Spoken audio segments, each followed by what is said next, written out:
Canal Novel e Fanfic Narradas. Fanfic The Witcher Senhor do Império.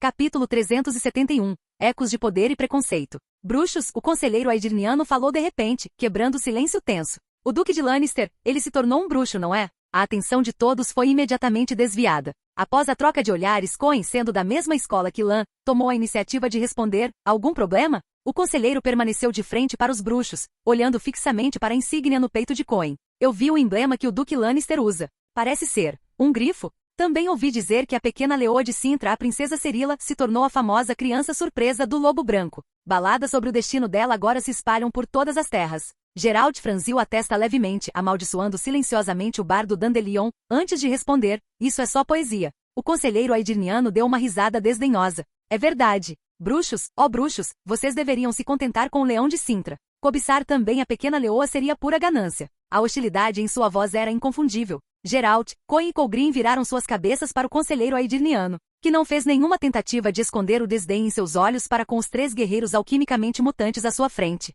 Os bruxos já estavam acostumados com tais olhares há muito tempo e não disseram nada, seus rostos simplesmente ficaram mais frios. Na retaguarda do grupo, porém, House, Milva e os outros franziram a testa ligeiramente, claramente mais irritados do que os próprios bruxos. Se a reputação pudesse ser quantificada, os bruxos eram naturalmente considerados amigáveis em Cintra. Bruxos como Geralt e Coen, que lutaram ao lado do exército dia e noite com bravura inigualável, ascenderam ao nível de respeitados. Assim, diante do desdém aberto do conselheiro aedirniano, foram os Cintrans os primeiros a se sentirem ofendidos, antes mesmo dos próprios bruxos. Mas o conselheiro rapidamente perdeu o interesse nos bruxos e começou a examinar os arredores, procurando por alguém que ele considerasse digno de conversar. Seu olhar logo pousou em uma mulher de porte marcante e trajes adequados. Minha senhora, disse ele, sorrindo suavemente, depois da batalha, posso incomodá-la para marcar um encontro com o Duque Lannister? Saskia piscou momentaneamente atordoada. Ela estava usando as roupas de lã, tendo rasgado as suas diversas vezes após se transformar em dragão. Embora a roupa fosse um tamanho maior, o manto estampado com o leão sobre seus ombros lhe conferia uma presença inesperadamente autoritária. Há muito tempo ouço meus irmãos da Irmandade dos Feiticeiros falarem sobre o poder do Duque Lannister, continuou o conselheiro aedirniano, com a voz carregada de significado oculto. O poder que reside na linhagem real de Cintra. Observando a expressão calma e serena de Saskia, ele interiormente elogiou sua disciplina. Espero ter uma audiência com o Duque Lannister. Há muitos assuntos que desejo discutir com ele. Saskia, que havia se juntado recentemente às forças de Lan e não estava totalmente informada sobre todos os detalhes, hesitou. Após trocar olhares sutis com Geralt, House e os outros, ela respondeu ambiguamente: retransmitirei seu pedido ao Duque Lannister. Espere, a bandeira nilfgaardiana está se erguendo. Sem a ajuda de um telescópio ou qualquer meio mágico, foi Saskia quem primeiro avistou a perturbação dentro do acampamento inimigo. A atenção de todos imediatamente se voltou para Lyria. Os soldados só conseguiam ver pequenos pontos em movimento, mas para os bruxos e o feiticeiro estava claro. A bandeira do Sol Negro e da Raposa Azul estava sendo hasteada no centro da formação nilfgaardiana. Ótimo! É ele. O olhar do conselheiro aedirniano se fixou na força de cavalaria que atacava sob a bandeira dos 3 leões. Com um movimento amplo de ambas as mãos, ele conjurou um portal vermelho vivo, o ar girando violentamente ao redor dele, um portal que ligava a força de ataque diretamente ao acampamento central nilfgaardiano. Inimigo, ataque! Um grito estridente ecoou do lado de fora da cidade de Lyria. O aparecimento repentino de um portal assustou a todos, e a cavalaria que surgiu dele quase fez o acampamento inteiro pular de pé. Mas como os nilfgaardianos, equipados com suas próprias unidades de magos de batalha, não poderiam estar preparados para uma tática tão surpresa? Albrich, o feiticeiro-chefe do grupo de exércitos do leste, balançou os braços violentamente. Com uma explosão de força, o portal que havia cuspido apenas algumas dezenas de pessoas explodiu com um estrondo ensurdecedor e desapareceu no ar. Os cavaleiros que emergiram imediatamente se espalharam em todas as direções, tentando ao máximo semear o caos no acampamento de comando central e chamar a atenção. Mas eram poucos demais. Em poucos segundos, a maioria já havia caído, morta ou gravemente ferida. O Duque Aepidai, observando tudo isso, não ficou alarmado, mas sim encantado. Ele apressadamente incitou Albrich: rápido! Você consegue localizar o feiticeiro inimigo? Imediatamente formem fileiras. Então ele se virou para a unidade de magos e gritou uma ordem: peguem 50 soldados, armem-nos com dimerício e preparem-se para matar o feiticeiro de Aedir. Os portais tradicionais dos feiticeiros deixam rastros residuais no espaço, tornando possível rastreá-los até sua origem.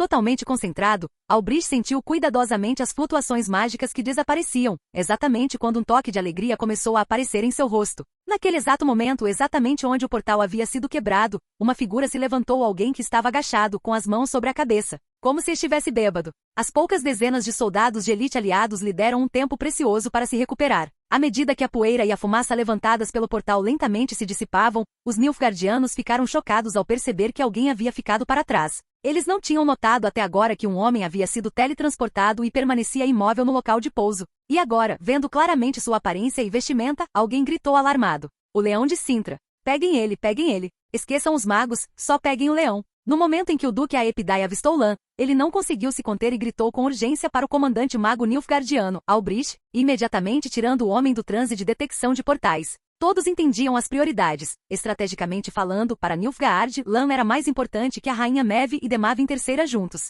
No momento seguinte, uma energia caótica surgiu, e vários raios foram disparados em direção ao local de Lan. Não mate, seu idiota. Quero o leão vivo. O Duque Aepidai entrou em pânico ao ver o ataque mágico. Então, virando-se, viu seus guardas pessoais apontando seus arcos para Lan e rugiu furiosamente, sem flechas. Os magos naturalmente sabiam o que estavam fazendo. Eles haviam deliberadamente retido seu poder. Os choques elétricos eram fortes o suficiente para nocautear ou aleijar alguém, mas não matar. E no entanto, mesmo esse nível de força não conseguiu nada. Diante dos olhos de todos, um escudo circular amarelo brilhante se desenrolou ao redor de Lan, expandindo-se para fora de seu corpo e bloqueando completamente todos os ataques recebidos. Defesa mágica, gritou um dos magos em choque. Então o leão realmente sabe usar magia? Mas há apenas um ano, ele ainda era um cavaleiro de verdade. Aquela voz carregava não apenas surpresa, mas também profunda inveja. A maioria dos magos que acabaram na linha de frente eram desertores da academia, com talento insuficiente. Eles sabiam muito bem quanto tempo levava para dominar a magia. Muitos estudavam por anos e mal conseguiam fazer uma maçã flutuar. Lançar uma barreira protetora capaz de resistir a ataques de múltiplos magos como essa era algo que só aparecia em sonhos. Mas o que Lan conjurou não era apenas um simples escudo mágico. Era algo muito mais avançado. Escudo ativo permite que o sinal Quen se transforme em um escudo, consumindo mana tanto para bloquear ataques quanto para se manter. O dano absorvido é convertido em vitalidade para o bruxo. 2/5. Muitas das habilidades que Lan havia escolhido no início para sobreviver ou melhorar a eficiência da armadura, como o Imortal, que podia anular dano letal, não apareceram por muito tempo. Lan sempre preferiu o ataque à defesa, esquivando-se e reposicionando-se em vez de receber golpes de frente. Mas agora, o efeito do Active Shield estava se mostrando perfeito. Enquanto um raio ondulava pela superfície do escudo amarelo, o rosto de Lan, antes pálido devido à toxicidade da poção, começou a recuperar a cor. Sua mente clareou, e a tontura causada pelo salto do portal desapareceu instantaneamente. Enquanto isso, embora cada ataque consumisse um pouco sua barra de mana, isso mal diminuía as vastas reservas mágicas de Lan, e graças às poções que aumentavam sua regeneração, qualquer mana perdida era rapidamente restaurada. Na verdade, Lan agora se sentia ainda melhor do que quando partiu com sua unidade. Ele olhou ao redor, fixando o olhar nas elites aliadas que o haviam ajudado a ganhar tempo para se recuperar. Sua mente girava formulando rapidamente um plano. Capítulo 372, uma tempestade de lâminas e gelo. Os magos nilfgaardianos observavam consternados enquanto seus feitiços falhavam em perfurar o escudo de Lan. A energia caótica que o cercava só se intensificava. Um calor abrasador surgiu em suas palmas, era a mais destrutiva e violenta das 4 disciplinas elementais. Magia de fogo. Com um estrondo estrondoso, uma explosão massiva irrompeu onde Lan estava. Uma onda de choque de enorme força se espalhou a partir da explosão. O Duque Aepidai estava mais ansioso do que os próprios soldados aliados. Seu coração quase saltou na garganta. Mas quando a fumaça se dissipou, tudo o que restou foi um pedaço de terra carbonizada, com a camada superior queimada. Não havia sinal do Leão de Cintra.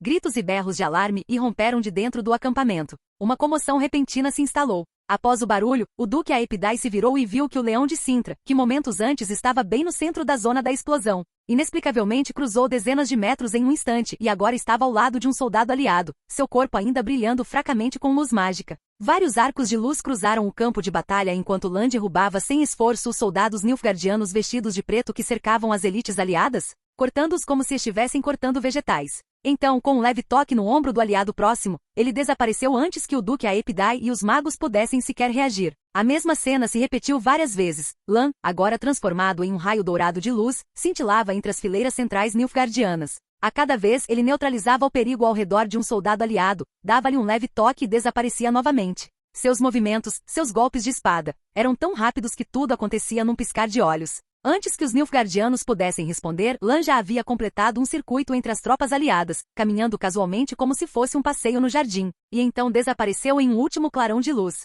Desta vez, Lan não reapareceu diante dos soldados Nilfgaardianos. Em vez disso, cada soldado aliado começou a brilhar com uma luz esmeralda brilhante. Teletransporte? Quando o brilho desapareceu e a visão retornou, Lan pisou nas muralhas da capital de Líria. Aproveitando o efeito de desaceleração temporal concedido pela habilidade, ele rapidamente examinou a situação. Alguns dos Nilfgaardianos vestidos de preto já haviam começado a substituir as tropas de defesa de Líria nas muralhas, mas a transição não estava completa. Os Nilfgaardianos ainda representavam menos de um terço da força total no topo das ameias. Bom, antes mesmo que suas grevas tocassem completamente a pedra, Lan desapareceu novamente num piscar de olhos. Dessa vez avançando diretamente contra um esquadrão Nilfgaardiano. Um passo de pivô, uma torção de ombro, uma rotação de cintura, um giro-giro. Ele sacou a cimitarra Alice junto com sua lâmina principal e empunhou as duas armas em um balé mortal de aço cintilante. Suas lâminas dançaram pela multidão com controle preciso, evitando todos os soldados de Líria e deslizando suavemente pelas brechas da armadura Nilfgaardiana. Quando Lan completou um círculo completo dentro do grupo, os defensores de Líria finalmente perceberam o que havia acontecido. Observando os Nilfgaardianos ao lado deles cuspindo sangue antes de desabar no chão, eles encararam as costas de Lan em silêncio e atordoados e murmuraram: reforços? Naquele mesmo momento, os soldados aliados que Lan tinha acabado de teletransportar para o muro começaram a recuperar os sentidos. Lan casualmente jogou um brasão, que ele havia obtido anteriormente da Rainha Maeve, para um cavaleiro de Líria que o havia seguido. Assuma o comando dos defensores da cidade e organize um contra-ataque. Assim que eu matar o comandante deles, coordenaremos com as forças fora da cidade e esmagaremos os Nilfgaardianos de ambos os lados. Entendido? Os soldados que vieram com Lan para esta missão eram todos tropas de elite de ambos os reinos. O que ele escolheu para a tarefa era um membro da guarda pessoal da Rainha Maeve, já com patente de oficial. Organizar uma contraofensiva estava dentro de suas capacidades. Eles se prepararam para o pior cenário, Líria já havia caído. Mas como Líria ainda tinha forças para revidar, era crucial aproveitá-las ao máximo. Vendo os soldados de Líria ainda atordoados, Lan franziu a testa e gritou de repente, pela Rainha Maeve. Imediatamente a memória muscular de cada soldado de Líria entrou em ação. Seus corpos responderam antes que suas mentes pudessem, gritando em uníssono, pela Rainha Maeve. Ótimo! Esse é o espírito. Lan assentiu em aprovação, jogou sua capa para trás e voltou para o campo de batalha. Entre os teletransportados para a muralha, as tropas aedirnianas sobreviventes ficaram inquietas. Hyla gritou, Duque Lannister, e nós? Você vai enfrentá-lo sozinho? Lan fez uma pausa e então balançou a cabeça. As tropas derrotadas precisam do maior número possível de oficiais para se reorganizar. Vocês serão muito mais úteis aqui. Odeio dizer isso, mas se você estiver comigo, você só vai atrapalhar. Com isso, a luz esmeralda brilhou mais uma vez, e o leão desapareceu diante dos olhos desanimados de Hyla. Em outro lugar, soldados Nilfgaardianos estavam em alerta máximo, procurando freneticamente após perderem Lan de vista. O mago Albrich, sob a supervisão urgente do Duque Aepidai, estava mais uma vez se sintonizando com as flutuações espaciais no ar, tentando localizar o desaparecimento repentino de Lan. Não podemos deixar Lannister escapar de jeito nenhum. Albrich estava encharcado de suor quando de repente percebeu que algo não estava certo. Ele ainda conseguia sentir a energia residual deixada pelo feitiço inicial do portal dos magos aedirnianos, mas não havia absolutamente nenhum traço de flutuações mágicas dos movimentos do leão de Sintra. Era como se Lan nunca tivesse usado magia para se teletransportar pelo campo de batalha. Claro, Albrich não podia relatar dessa forma. Ele apenas disse, Duque Aepidai, já que lançaram um ataque surpresa e sacrificaram tantas vidas, devem estar tramando alguma coisa. Não tem como simplesmente recuar. Você quer atribuir o sucesso da nossa operação à sorte, e ao plano do inimigo? Ardal havia perdido completamente a graça de um nobre da corte. Precisamos tomar o controle da situação nós mesmos. Encontrem-no. Agora.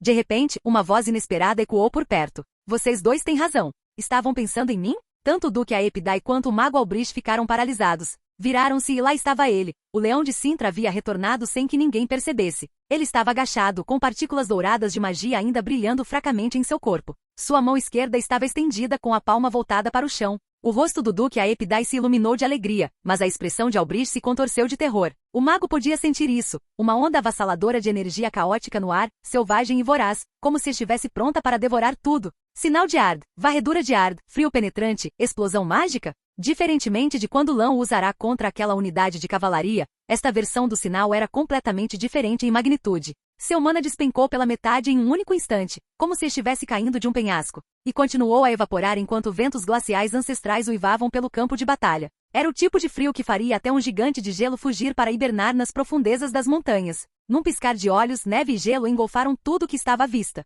Gritos ecoaram, mas apenas por um breve momento antes de silenciarem. Carne, ar e até mesmo metal tornaram-se quebradiços e racharam como vidro sob a fúria da natureza. Tenda após tenda foi arrancada da terra e arremessada para o céu. A bandeira da raposa azul e do sol negro, enraizada como uma árvore velha, foi arrancada por completo e agitada cauticamente no ar antes de ser despedaçada em tiras. O rosto de Lan empalideceu ligeiramente. Desde que eliminara as sereias em Celilege, ele nunca havia lançado um sinal com tanta força avassaladora. Mas suas poções alquímicas rapidamente fizeram efeito, ativando o potencial latente de seu corpo. A mistura de elixires e decocções não só acelerou sua regeneração de mana, como também se adaptou à força do sinal que ele acabará de conjurar, permitindo-lhe recuperar energia ainda mais rápido. Sua respiração ofegante era alta o suficiente para ser ouvida mesmo em meio ao vento uivante. Parado no olho da tempestade, Lan não abaixou a arma que ainda segurava na mão direita. À sua frente estendia-se uma vastidão branca e ofuscante, como uma tempestade de neve no coração das montanhas. Mas através dela ele ainda conseguia sentir traços tênues e persistentes de magia caótica.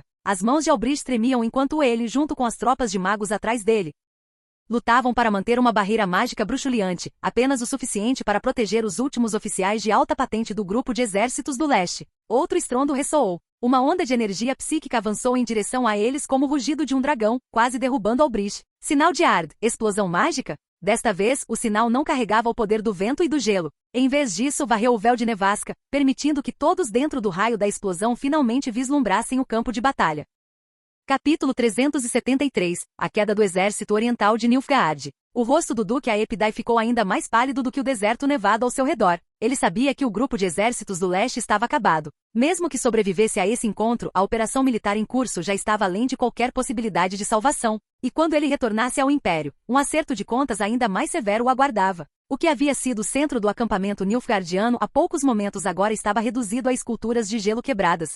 Sua guarda pessoal, seus oficiais de Estado-Maior, os nobres aliados que se juntaram a ele na campanha, seus filhos e quase metade dos oficiais de médio e alto escalão que não conseguiram retornar às suas unidades a tempo. Todos eles pereceram naquele único ataque do Leão de Sintra. Toque a buzina! Toque a buzina! Somente seu representante e um punhado de assessores de confiança, aqueles que permaneceram ao lado dele, tiveram a sorte de serem protegidos pela barreira do mago. Então o Duque Aepidai, tremendo, deu a ordem: toquem a trombeta. Chamem as tropas de volta, bloqueiem Lannister. Albrich, o portal. Abra um portal. A raposa azul do Império havia perdido a coragem. Ninguém conseguia manter a sanidade diante de tamanha devastação. Este é o seu dever, cumpra o seu dever. O rosto de Albrich ficou ainda mais pálido. Olhando para o Lan completamente sereno à sua frente, ele de repente começou a canalizar uma onda massiva de energia caótica. Atrás dele, todos, exceto os poucos magos necessários para manter a barreira, também começaram a entoar encantamentos em uníssono. Em um instante, 5 portais enormes se abriram na frente de Lan, e breves, mas enormes. Portais tão grandes não podiam ser mantidos por muito tempo, mas não precisavam.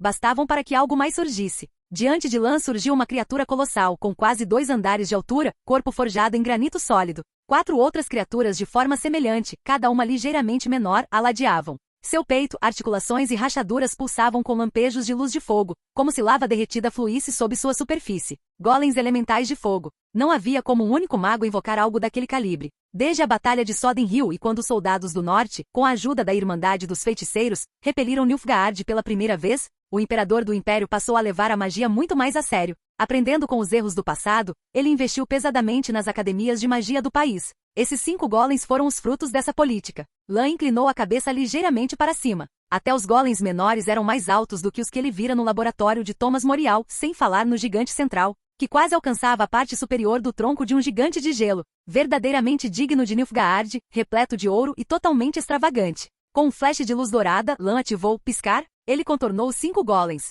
Contornou a barreira coordenada do batalhão de magos. E no instante seguinte estava parado bem na frente de Albrich. O mago estava no meio da estabilização de um portal verdadeiro. Mas ele jamais teria a chance de atravessá-lo, pois um brilho dourado ofuscante, mais intenso que o próprio portal, agora o impedia de escapar. Intransitável. Enquanto Albrich olhava com os olhos arregalados de terror, Lan deu uma risada fraca e brandiu sua espada. Um jato de sangue irrompeu no ar. Lan sentiu vagamente que alguns dos sobreviventes dentro da barreira mágica lhe pareciam familiares. Mas com tantos personagens na história original, como ele poderia reconhecê-los todos? Ainda assim, o fato de parecerem familiares significava que pelo menos algumas dessas pessoas estavam destinadas a realizar algo significativo no futuro. Isso por si só confirmava que seu ataque não tinha como alvo o grupo errado. O portal brilhante atrás dele agitava violentamente seu manto com crista de leão ao vento. Leva décadas, às vezes até mais de um século, para que um feiticeiro treinado se desenvolva partindo do básico. No entanto, matar um ainda leva menos de um segundo. Sem dizer uma palavra, Lan virou a mão esquerda e puxou uma bomba de dimeritium de seu inventário, arrancou o pino e jogou de volta pelo portal. Com uma explosão surda e uma explosão de fragmentos metálicos verde escuros, o portal se desintegrou em partículas de luz e desapareceu. Deixe-me adivinhar. Lan olhou para a unidade de feiticeiros nilfgaardianos restante à sua frente. Comparados com o que ele acabará de matar, aqueles magos pareciam muito mais rudimentares. Ainda assim, seus uniformes eram pelo menos apresentáveis, ainda que completamente sem adornos. Vocês não sabem usar um portal, não é? O cadáver de Albrich ainda jazia no chão, e a armadura de Lan estava manchada com seu sangue. De repente, um dos magos de baixa patente estalou, soltando um grito agudo e aterrorizado. Naquele momento, a barreira que os envolvia começou a tremer, e então se estilhaçou. Eles não conseguiam mais sustentar a energia caótica necessária para mantê-la. Um vento frio soprou, e os sobreviventes nilfgaardianos começaram a tremer incontrolavelmente. Toquem a trombeta, gritou o Duque a Epidai, histericamente. Convoquem toda a infantaria. Os Lannister devem morrer aqui e agora. O Duque, portando o símbolo da raposa azul, cambaleou para trás em frenesi, agarrando-se desesperadamente aos oficiais de alta patente ao seu redor. Páreo! Páreo, apenas páreo! Mas, ao contrário do apavorado Duque a Epidai, os outros oficiais nilfgaardianos eram verdadeiros veteranos de batalha. Conquistaram suas patentes com sangue e aço, não com política. Mesmo diante do poder aterrorizante do Leão de Sintra, mesmo sentindo um poder além de sua compreensão, eles não hesitaram. Sacaram suas espadas e avançaram com determinação destemida. Pelo Sol Negro, tal coragem era digna de respeito.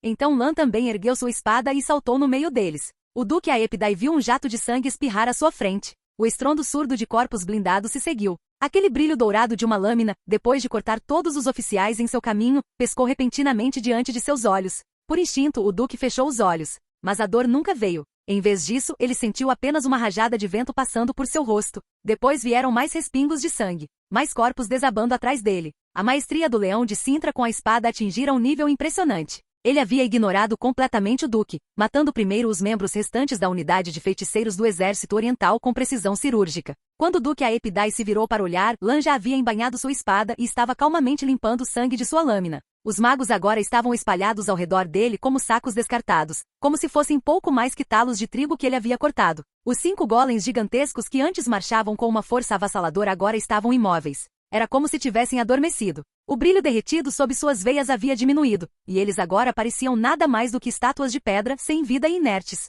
Lan olhou para os golems com um ar de tranquilidade e pensou em voz alta: perfeito. Só estava preocupado por não ter trazido nenhum presente para o tio Mosezak, que depois de ficar tanto tempo fora. O Leão de Sintra tinha um olhar satisfeito, admirando seus despojos como se estivesse examinando itens de uma coleção. Ele vai adorar esses golems. Nesse ponto, o comandante supremo do grupo de exércitos orientais de Nilfgaard inesperadamente recuperou a compostura. Ele respirou fundo e sua voz se firmou. Lannister, você certamente nos chocou, mas é inútil. Mesmo que mate todos os oficiais superiores aqui, inclusive eu, as operações do exército não cessarão. Você trouxe as forças de Demaven e Mev? Elas serão esmagadas do mesmo jeito. Lan deu um peteleco na Dama do Lago, certificando-se de que todo vestígio de sujeira havia sido limpo da lâmina. Ao longe, o clangor das trombetas de guerra ecoava de dentro da cidade de Liria. Parecia que a guarda real de Mev havia retomado o controle e estava iniciando sua contraofensiva. Aquele som fez a voz do Duque a Epidai tremer ainda mais. Você não me matou, Lannister. Isso deve significar que concorda. Sou mais valioso vivo do que morto, raciocinou o Duque astutamente.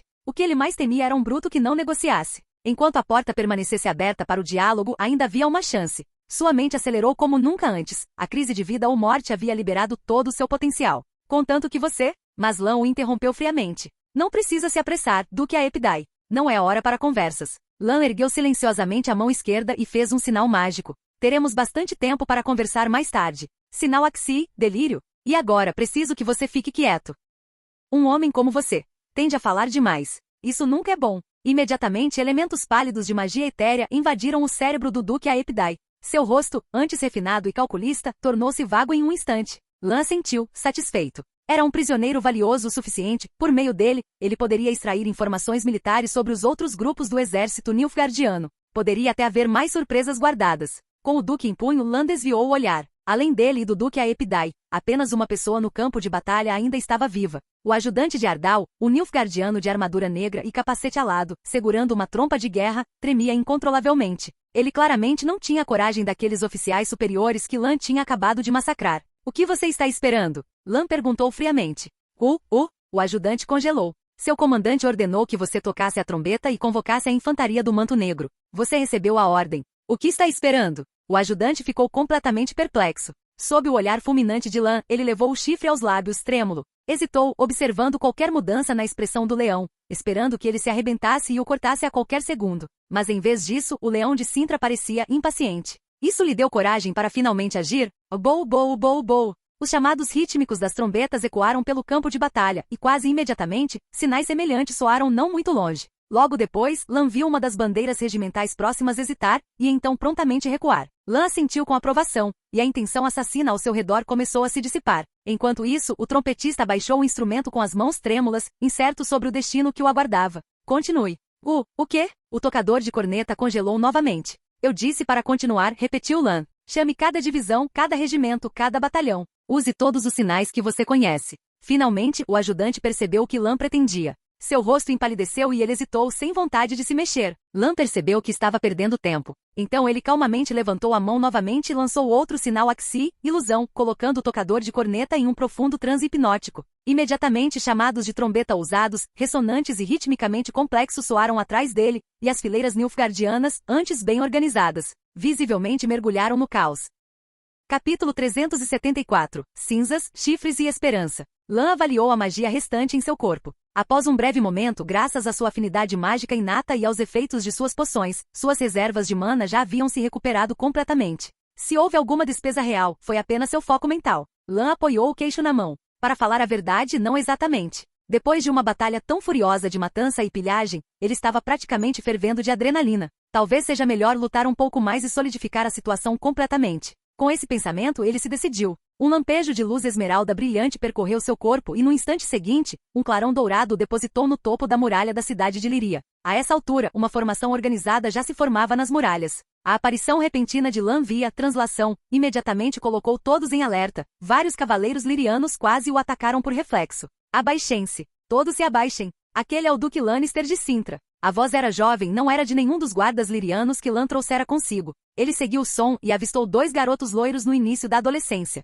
Eles não pareciam ter mais de 13 ou 14 anos e tinham uma notável semelhança com a rainha Maeve. O mais velho usava um traje nobre e elegante, enquanto o mais novo estava vestido da cabeça aos pés com uma armadura, vestido como um cavaleiro. Ambos estavam sorrindo para ele com surpresa e excitação, especialmente o mais jovem, cujos olhos praticamente brilhavam como estrelas. Lan inclinou a cabeça ligeiramente. Um momento de lembrança lhe revelou quem eram eles, os 2 filhos da rainha Maeve. O mais velho era Vilen, o príncipe bem vestido. O mais novo era Anseis, o de armadura. Lan reverteu a pegada e embainhou a dama do lago. Notou que ambos os príncipes, e de fato todos os cavaleiros lirianos próximos, seguiam visivelmente o arco da lâmina rúnica dourada com os olhos até que o brilho desaparecesse na bainha. Altezas, Lan assentiu levemente, mas não se curvou. Como duque, ele estava em pé de igualdade com a rainha Maeve. Oferecer aos príncipes uma cortesia básica era suficiente, qualquer coisa além disso diminuiria a dignidade de Sintra. Espero que os guardas da rainha já tenham explicado a situação. Sua mãe está naquela direção. Ele apontou para o horizonte. O estandarte de diamante com a marca da águia ainda não havia aparecido, a rainha Maeve ainda estava longe.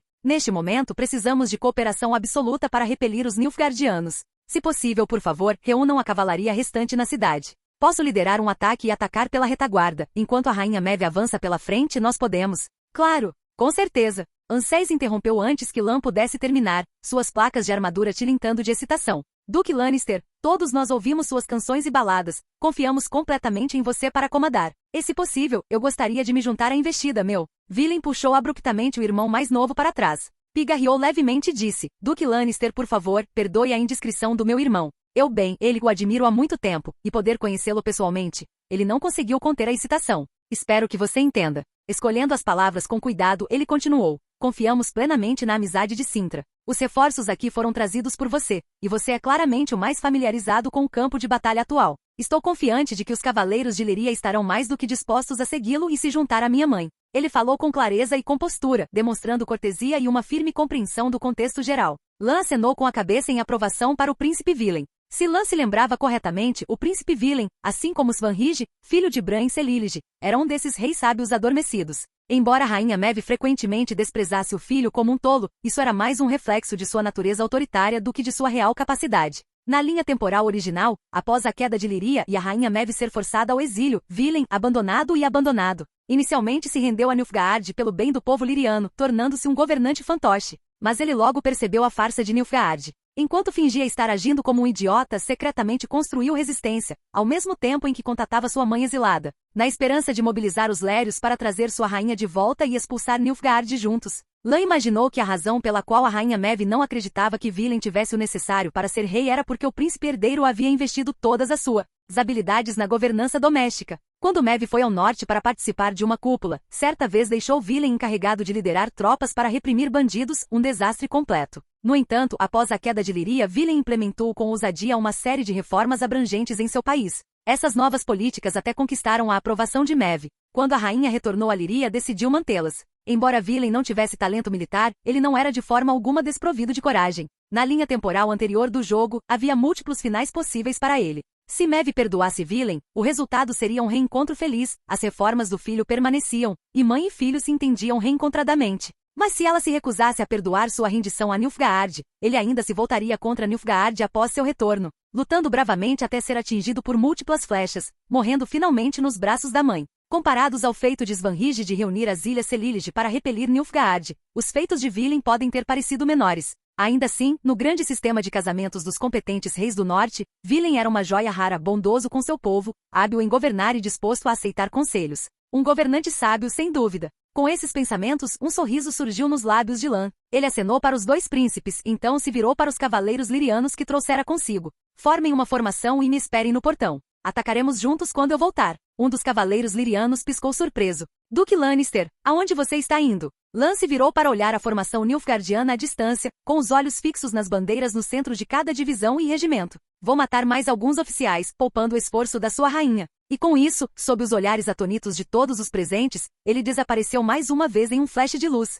Maeve, talvez seja a hora de irmos embora. Em um acampamento a 1,5 km da capital de Líria, Demaven permaneceu com uma expressão séria enquanto se dirigia à rainha Maeve. Coberta de poeira e exausta, a rainha não desistiu. Ela segurava sua luneta firmemente, os olhos fixos em sua terra natal, agora cercada por forças inimigas, ainda na esperança de uma reviravolta do destino. Nunca deveríamos ter dado ouvidos às bobagens de Lannister, continuou Demaven, franzindo a testa para a impassível rainha Maeve, tentando mais uma vez persuadi-la. Não importa se ele realmente conseguiria cumprir o que prometeu. Mesmo que conseguisse matar Ardal Aepidai, com as forças que temos agora, ainda não teríamos chance contra os Nilfgaardianos. 2 de suas principais legiões ainda estão estacionadas em Lower Soden, observando como lobos famintos. Devemos preservar o que nos resta de força, abandonar Líria e recuar para Rivia para estabilizar a situação, disse ele calmamente. Enviarei cartas a Foltestel Vizimir, até mesmo a Brover de Marrakam pedindo ajuda para aliviar a pressão. Não deixarei que você se torne o próximo Calante. Em termos de estratégia militar, o plano de Demaven era sensato.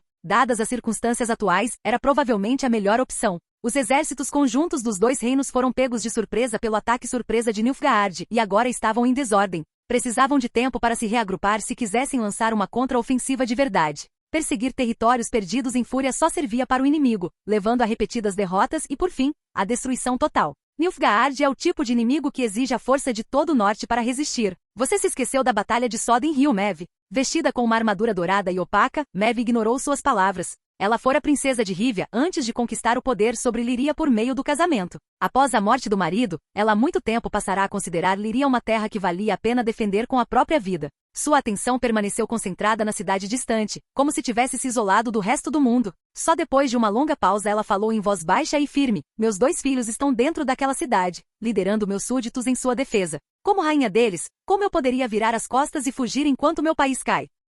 Demaven não tinha a mínima vontade de discutir mais com a teimosia de Maeve. Ele sacudiu a capa com raiva e saiu furioso da tenda de comando. Corban, toque a trombeta e reúna as tropas. Depois, entre em contato com nossos conselheiros, estamos voltando para casa, rosnou Demaven para seu general. Em breve, Aedir se tornará a linha de frente na luta contra Nilfgaard. Droga! Eu nunca deveria ter dado ouvidos à loucura dos Lannister. Demaven ficava cada vez mais furioso à medida que pensava no assunto. Ele sacou a espada e cortou um poste de tocha. Eu até mandei minha unidade de operações especiais para atacá-lo. Nenhum único daqueles soldados de elite conseguiu voltar. O governo de Demaven em Aedir era notório por sua brutalidade. Ninguém ousava se opor a ele quando estava nesse estado de espírito. Mas antes que seu general pudesse executar a ordem, um grito repentino irrompeu de dentro da tenda de comando que ele acabará de deixar, a voz da rainha Maeve. Cheia de surpresa e alegria, a bandeira de comando Nilfgaardiana está arriada. Toquem a buzina. Ataquem a toda velocidade. O trompetista, que aguardava ansioso, mal precisou de 2 respirações para agir. Assim que a ordem de Maeve soou, o acampamento ganhou vida. O estrondo das armas e o estrondo dos cascos preencheram o ar. Uma nova batalha havia começado. Majestade? Nós? O general aediniano olhou para a expressão inconstante de Demaven. Era impossível dizer se o homem estava zangado, atônito ou algo muito mais complexo. Nós? Cobrar. Demaven disse a palavra entre dentes cerrados. Mesmo para um general veterano de Aedir, a repentina mudança de ordens foi difícil de processar. Ao ver seu subordinado hesitar, Demaven não se conteve, brandiu a espada contra o homem. O golpe não foi particularmente forte, e a armadura de alta qualidade do general absorveu o impacto facilmente, causando apenas uma breve faísca. Nenhum ferimento, mas um aviso claro. Sigam as forças de Maeve na investida. Não percebem que oportunidade é essa? Cobrar.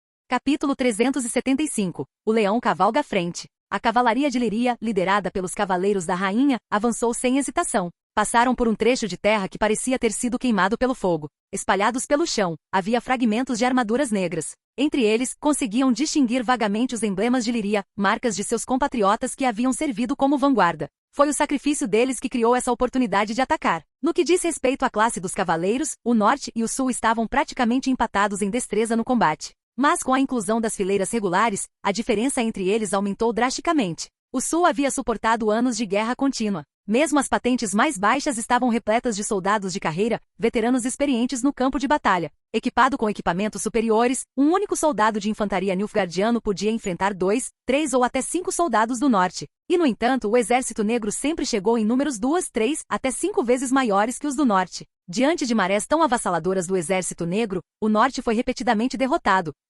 sem nunca obter vantagem. Mas havia uma vantagem que os nortistas tinham que os sulistas jamais conseguiriam igualar: o moral. Sua rainha estava atrás deles. Esta era uma batalha de honra da qual eles não podiam recuar. À sua frente estava a capital de Líria. Esta era uma batalha para defender sua terra natal da ruína. Mesmo que um dragão estivesse em seu caminho, os lirianos atacariam sem a menor hesitação. O estrondo dos cascos ecoou novamente enquanto atravessavam um trecho de terreno coberto de neve. O gelo começara a derreter, revelando fragmentos da armadura do Sol Negro e um estandarte do Sol de prata pisoteado, agora quase irreconhecível. A divisão Ardfean, um dos regimentos de cavalaria pesada de elite de Nilfgaard, havia sido esmagada ali. Sua derrota renovou a confiança dos lirianos. Se o Duque Lannister tivesse liderado as forças aliadas para derrotar tal unidade, então claramente as tropas do norte não eram nada fracas. Os lirianos poderiam derrotar Nilfgaard. À frente, os estandartes do Sol Negro se aproximavam. Os olhos dos lirianos estavam vermelhos de fúria. De trás, veio um grito feroz e valente: atacar! Soldados, eu cavalgo com vocês.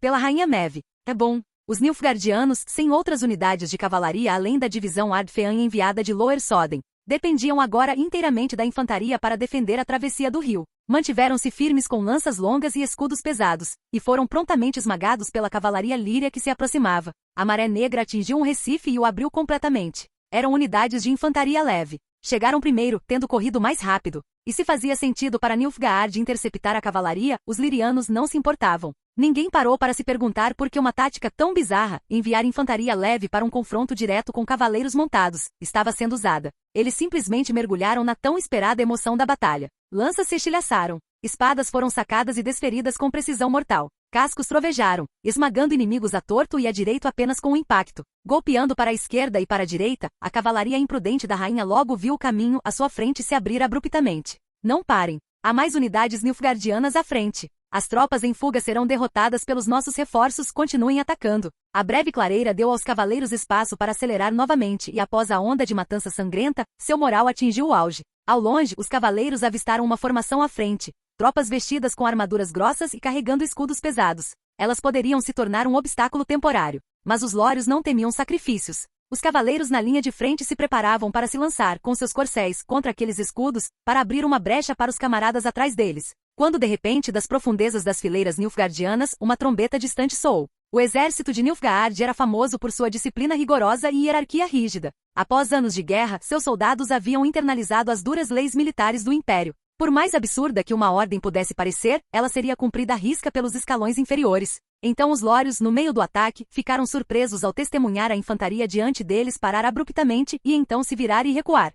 A infantaria enfrenta a cavalaria, no meio de um confronto, e eles viram as costas e fogem. Que tipo de tática foi essa? A cavalaria da linha de frente de Líria congelou por um momento, mas seus corcéis não. A súbita expansão da distância de ataque permitiu que eles ganhassem impulso até o auge. Embora seus números tivessem diminuído um pouco, a força que agora carregavam era quase igual à do ataque inicial. É bom. A cavalaria se chocou contra as costas expostas da infantaria em retirada. A cena foi nada menos que um massacre. Um segundo toque de trompa soou longo e melódico. O exército negro, já em contato com a cavalaria, havia debandado completamente. No entanto, na retaguarda da formação, alguns soldados da infantaria nilfgaardiana pararam abruptamente. Hesitaram, como se estivessem considerando recuar para contra-atacar. Eles bloquearam o caminho de fuga dos que estavam à frente. Empurrões. Atropelamentos. O caos se instalou. A unidade inteira entrou em debandada em pânico. Para a cavalaria liriana, era como se tivessem se tornado açougueiros cortando carne. Só que a cada golpe, a carne de alguma forma engrossava. Era quase um incômodo abençoado. O que diabos está acontecendo com os nilfgaardianos?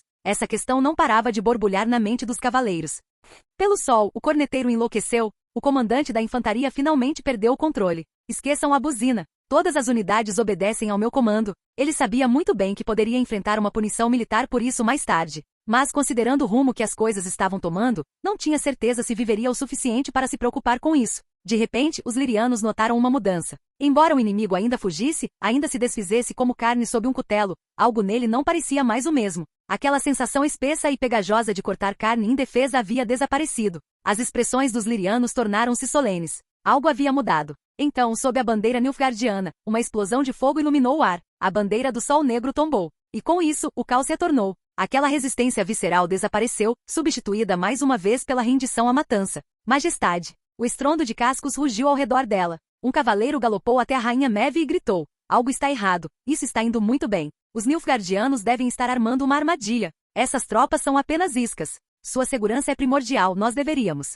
Que tipo de armadilha valemos para eles, hein? A rainha reagiu bruscamente, silenciando seu cavaleiro sem hesitar. É o Lan, deve ser obra dele. Não sei como ele conseguiu, mas este é o momento perfeito para recuperarmos nossas terras. Continuem atacando.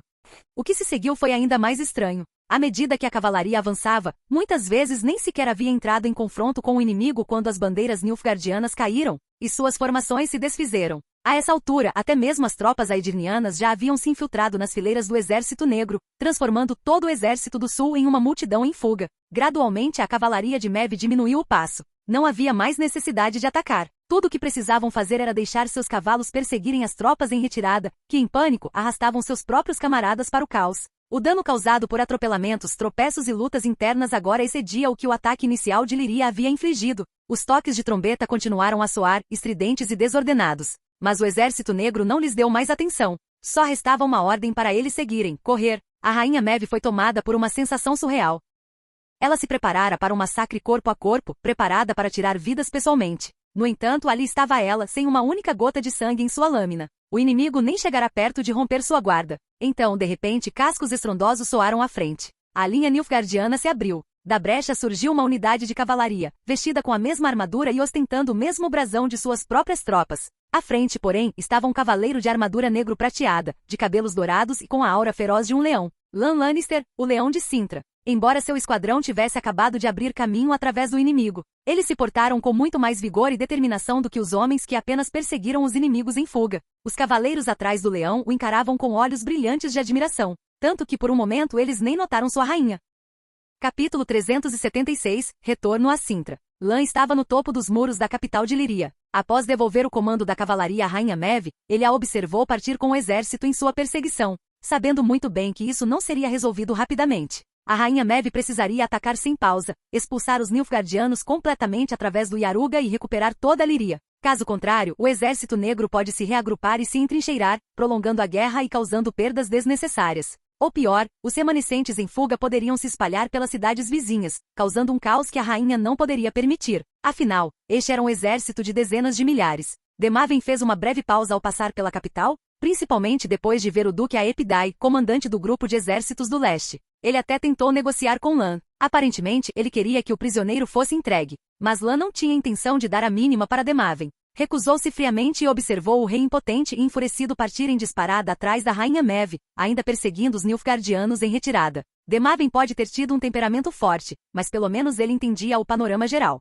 Por mais furioso que estivesse, ele sabia que a maior prioridade agora era esmagar Nilfgaard. É bom. Um portal vermelho-fogo se abriu ao lado de Lan. O povo de Cintra atravessou com expressões tensas até que viram Lan e relaxaram visivelmente. Rapidamente se organizaram ao redor dele em formação protetora. Somente depois que estavam posicionados, o conselheiro real de Aedir emergiu do portal. Ele deu a Lan um aceno respeitoso. Quaisquer que fossem os conflitos entre o Duque de Cintra e o rei de Aedir, o mago da corte claramente não fazia parte deles. Duque Lannister, obrigado pelos seus esforços, Lord Radcliffe, disse Lan com um leve aceno de cabeça. Em seguida, preciso que você se coordene com o lado de Cintra para reabrir a matriz de teletransporte. Eu fornecerei as coordenadas. O assunto aqui estava resolvido, e para começar, essa nunca havia sido realmente a guerra de Lan. Se ele não estivesse preocupado que o colapso da coalizão do norte desestabilizaria a situação geral de Cintra, ele talvez não tivesse permanecido para lutar. Maximizar os resultados desta batalha exigiria dias, até semanas, de perseguição, erradicação e consolidação. Isso não era mais problema dele, nem era algo em que ele tivesse qualquer desejo de participar. Ainda não se sabia quais seriam as reações do norte e do sul ao resultado dessa batalha. Os dois filhos da rainha Maeve aparentemente queriam que ele ficasse um pouco mais, para expressar formalmente sua gratidão, mas Lan educadamente recusou.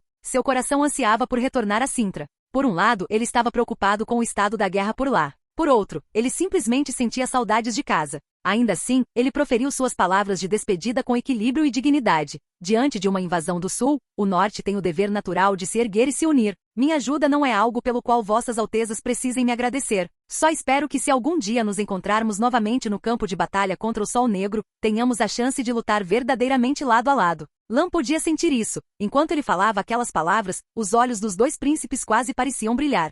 Cintra, cidade de Brokilon. O portal se abriu quando as forças armadas saíram em formação. Vários indivíduos com olhos incomuns imediatamente levaram as mãos à testa, enquanto outros próximos lhes ofereceram braços firmes. Lan esfregou as têmporas e abriu os olhos. Ver o sempre sereno druida Mosezak e o idoso administrador Ens, ambos parados ali com leves sorrisos. Como esperado, uma figura familiar com um leve aroma floral correu direto para os braços de Lan. Faz tempo, Ciri. Você cresceu de novo? O choque repentino fez a cabeça de Lan girar ainda mais do que já estava. Mas enquanto segurava a princesa em seus braços, ele foi atingido por uma sensação surreal. Pouco tempo atrás, a menina mal chegava à cintura dele, agora ela já conseguia alcançar o peito dele. Atrás dele, Geralt ergueu uma sobrancelha ao ver o abraço apertado entre os dois. Bem-vindo de volta, jovem mestre, disse o velho mordomo com uma leve reverência, gesticulando para que seu neto trouxesse uma bacia de água e uma toalha para o Duque de Cintra. Mas Lan não estava nem aí para tais formalidades. No momento em que o último soldado atravessou o portal, ele se virou diretamente para Mosezak, que tinha acabado de lançar o feitiço.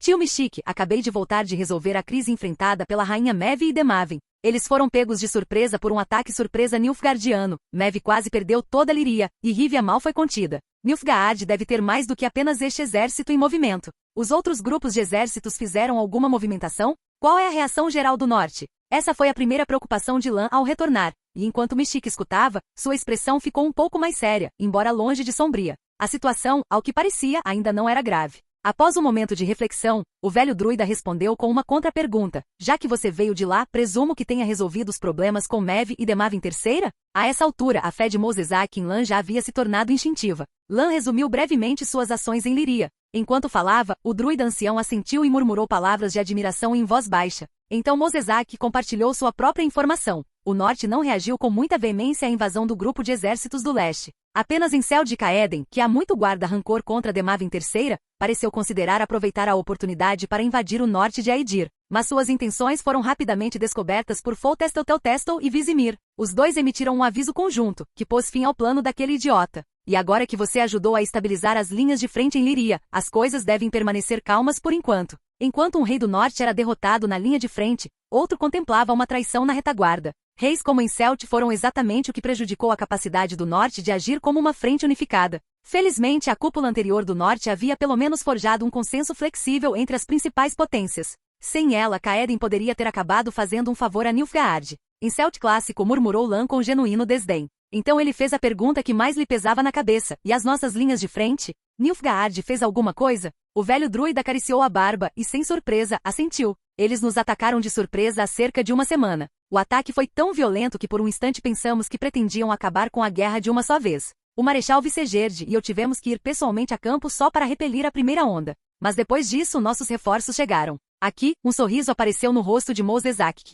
Este veio com os Celiligers. Os olhos de Lan brilharam de surpresa e conforme Mos Ezek e Enz explicavam, sua expressão gradualmente se transformou em excitação. Em teoria não importava o quão rápidas as naves dos Celiligers fossem, eles não conseguiriam chegar a Sintra em tão pouco tempo. Mas desta vez, Celilige havia dedicado todas as suas forças ao apoio ao continente. Este havia mobilizado não apenas os 7 principais clãs das ilhas. Ele até conseguiu trazer vários druidas do Círculo de Carvalho. Os druidas que tradicionalmente seguiam o caminho da natureza e evitavam tomar partido em conflitos mundanos. Inicialmente relutaram em se envolver em uma guerra com facções tão claras. Mas este, como rei, ofereceu incentivos consideráveis. Mos Ezek, como um druida mentor altamente respeitado, também contribuiu com sua influência para a causa. E as ações de Lan em Celilige, eliminando um druida traidor e resgatando aprendizes de druida, lhe renderam o favor de muitos dentro do círculo. Como resultado, os druidas finalmente despacharam um pequeno contingente. Reuniram vários conjuradores habilidosos em magia climática e, sob a liderança do talentoso Fritjof, invocaram ventos favoráveis. Com as correntes a favor, a frota de Celilige navegou a velocidades muito mais rápidas do que o planejado. Eles não só chegaram a Sintra antes do previsto, como ainda tiveram tempo de despachar um destacamento para atacar diversas linhas de suprimentos nilfgaardianas, cortando rotas logísticas menores. Agora, as forças de abastecimento de Nilfgaard não ousavam mais operar perto da costa e até mesmo evitavam as vias navegáveis interiores sempre que possível. Como esperado de Celilige, disse Lan com sincera admiração. Além disso, acrescentou Enz alegremente, Lady Triss e Lady Yennefer também emprestaram sua magia para apoiar a frente. O Sr. Leto e os outros membros da escola Víbora organizaram equipes de guerrilha, usando sua experiência em guerras florestais e toxinas alquímicas para repetidamente desmantelar acampamentos e linhas de suprimentos inimigos. E os companheiros de Geralt da escola de lobos também estão aqui. Eles estão coordenando as operações com o mestre Leto. O velho administrador riu baixinho. O Marechal Vicegerde não ficaria muito feliz em ouvir isso, mas devo dizer que os mestres bruxos têm sido tão eficazes quanto o exército regular. Como esperado deles, disse Lan novamente visivelmente aliviado. Coen deu de ombros, impotente para Lan, enquanto Geralt e Colgrin se permitiram sorrisos sutis. Já informei os comandantes da linha de frente sobre o seu retorno, disse Mos Ezek. Eles estão se preparando para se reagrupar. Precisaremos de um conselho de guerra em breve para traçar nossos próximos passos. É hora de recuperar Sintra. Claro, respondeu Lan, estreitando os olhos enquanto as palavras se acalmavam. Vendo que Lan e o druida haviam entrado em modo de planejamento total, tirou um pequeno caderno de dentro de seu manto e começou a organizar os assuntos que precisavam ser relatados. O conselho de guerra está marcado para amanhã à noite, informou-lhe o mordomo. Os oficiais da linha de frente precisarão de algum tempo para retornar. Alguns precisarão dos portais do Mos Ezek para retornar a tempo. O druida concordou com a cabeça, já havia sido combinado. Até lá, jovem mestre, lave-se, cuide da sua armadura e faça um breve passeio pela cidade para anunciar formalmente o seu retorno. Além dos Celiligers trazidos por sua majestade este e dos bruxos liderados pelo Sr. Geralt, há vários outros aliados que aguardam sua audiência. Apesar de retornar de Marrakon completamente exausto, Lan não se permitiu um momento de descanso. Mas estávamos em tempos de guerra, e Lan nunca foi alguém que se preocupasse com conforto. Ele até pensou em pular a lavagem e voltar direto ao trabalho, mas esse comportamento indecoroso era algo que Enz jamais permitiria.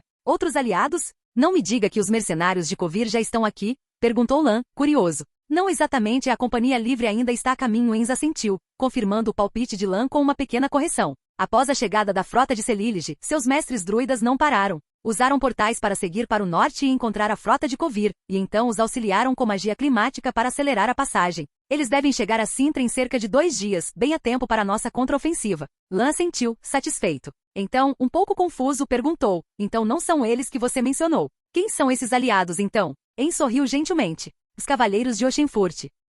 Capítulo 377. Uma estudante ruiva e uma princesa vigilante. Troll. Quantas vezes eu preciso te dizer? Isso é álcool para desinfetar. Desinfetante. É um suprimento médico estratégico, não o seu lanche da tarde. Um rugido rouco ecoou pelo acampamento. Aquele que estava sendo repreendido era uma criatura aterrorizante coberta de pedra endurecida, uma que os estudiosos classificariam na categoria mais ampla de ogroides. No entanto, naquele momento, o monstro não parecia mais ameaçador do que uma criança perdida. Curvado e confuso, ele batia repetidamente na cabeça com seus punhos enormes, exibindo uma expressão de profunda culpa. Álcool, melhor que vinho. Tem um gosto bom, murmurou a criatura imponente conhecida como Tromo, que Lan havia trazido de volta das montanhas Cair Molen. Suprimentos. Tromo esqueceu. Droga. Não é a primeira vez que te digo isso. Você bebe despejando vinho no cérebro e matando a memória como se fosse uma doença? Quem gritava apesar de só alcançar a coxa de Tromo, era um Alfling, batendo os pés furiosamente em frustração. Ele tinha uma cabeleira ruiva desgrenhada, uma barba ruiva combinando e pés descalços. Parecia pronto para pular no ar e socar a criatura cabeçadura que se recusava a aprender uma lição, não importa quantas vezes ela fosse repetida.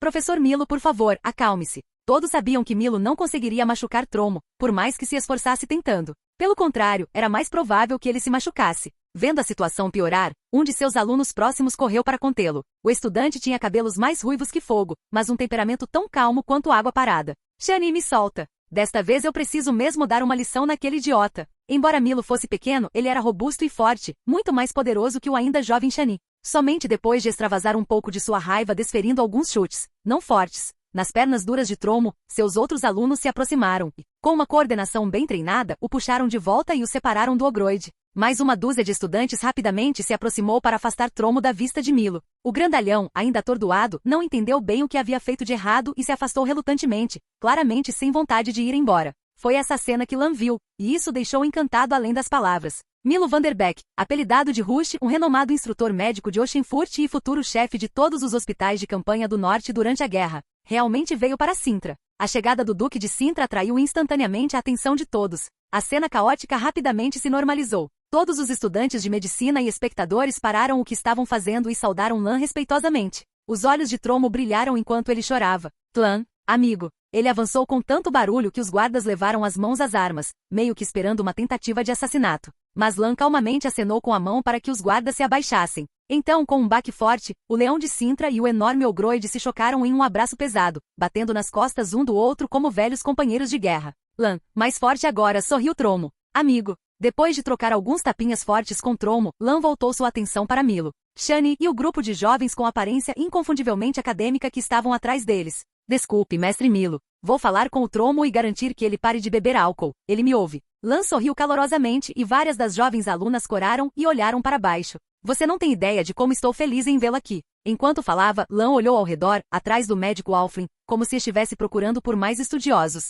Da última vez que o vi, você ainda era um conde. Agora é um duque. Não sei se devo parabenizá-lo, disse Milo balançando a cabeça. Seu tom agora carregava uma polidez formal que não estivera presente durante seus dias em Oxenfurt. De volta à academia, ele nunca temera a autoridade. Mas agora, tendo posto os pés em Sintra, era um hóspede no território de Lan, e demonstraria o devido respeito. Quanto a se ele deveria parabenizar Lan, o significado era duplo.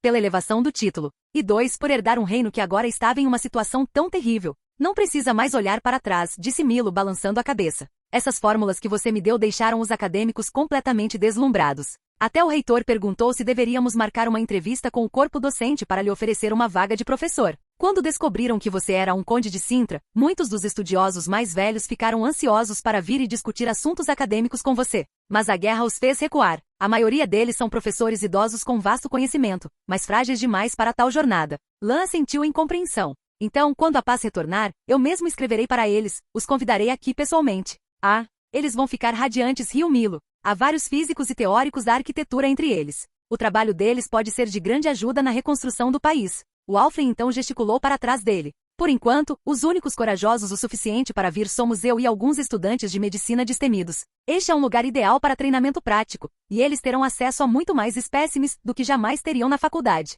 Milo caiu na gargalhada sem a menor preocupação com o quão rude suas palavras soavam. Mas para Lan, isso era música para seus ouvidos.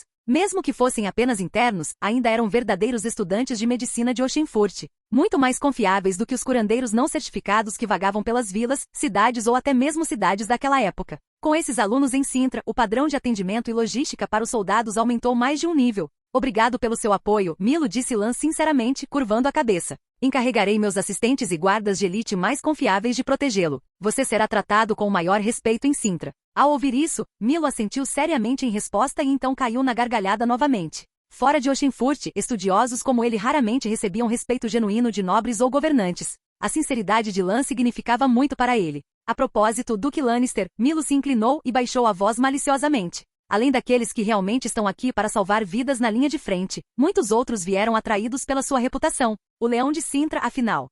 Perto dali, Ciri, que havia corrido para alcançar Lan, estreitou os olhos levemente. Ela examinou a multidão de estudantes de medicina. Os alunos observavam com admiração respeitosa. Ciri já vira aquele tipo de olhar muitas vezes, provavelmente por ouvir muitas baladas em tavernas. Até mesmo os acadêmicos não conseguiam deixar de admirar um verdadeiro cavaleiro. As alunas tinham expressões esperançosas e sonhadoras. Ciri também tinha visto isso, Cintra estava cheia de garotas assim. Ela não estava preocupada. Aquele tipo de olhar jamais levaria a nada com Lan, mas então seus olhos se fixaram em alguém. Shani, a jovem estudante ruiva em pé atrás de Milo. O olhar em seus olhos não era apenas de admiração, ele continha algo mais profundo. Esse tipo de visual não surge do nada. Ele só se forma quando há uma história por trás. E o que era mais? Ciri franziu a testa ligeiramente. Por que são sempre as ruivas? No dia seguinte, no estudo da propriedade do senhor em Brooklyn Town, Lan sentou-se atrás da escrivaninha com House e Milva ao seu lado. À sua frente sentavam-se o velho mordomo, Ens, e o atendente Levin. Levin, natural da cidade de Brooklyn, não acompanhou Lan a Celilege.